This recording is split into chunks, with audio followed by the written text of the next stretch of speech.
This video will show you the overall concept of a well-insulated doghouse that borrows conditioned air from the main house.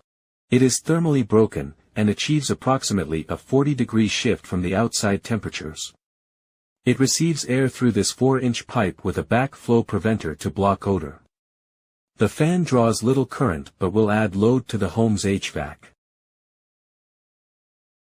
On this extremely cold day, the outside air was 5 degrees Fahrenheit and inside the doghouse it was 50 degrees.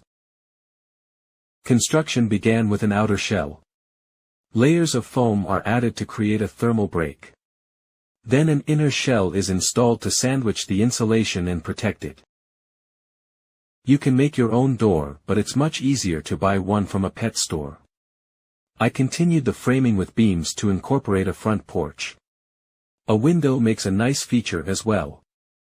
A full 4 inches of foam with a radiant barrier completes the insulation for the roof.